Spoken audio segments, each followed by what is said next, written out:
افسوسناک واقعہ جو ہے راجن پور میں پیش آیا، جہاں پر سوتیلے باپ نے ہی اپنی بیٹی کو دلہن بنانے کے لیے جو ہے وہ اس نے اس کے ساتھ نکاح کر لیا۔ یہ بے ضمیر شخص جو ہے اشرف نامی، اس نے اپنی بیٹی 14 سالہ حنا سے زبردستی نکاح کر لیا۔ بیٹی انصاف کے لیے پولیس اسٹیشن پہنچ گئی۔ حنا نے بتایا کہ جب میں چھوٹی تھی تو میری والدہ کو طلاق ہوئی اور ہم راجن پور آ گئے۔ میری والدہ نے اشرف سے دوسری شادی کر لی۔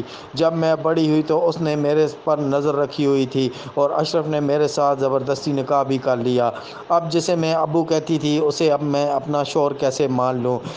اور ساتھ مجھے یہ بھی اس نے کہا کہ کسی کو بتانا نہیں۔ اب میرے ساتھ بہت زیادتی ہوئی ہے۔ تھانہ سٹی نے مقدمہ درج کرتے ہوئے ملزم کو بھی گرفتار کر لیا۔ جی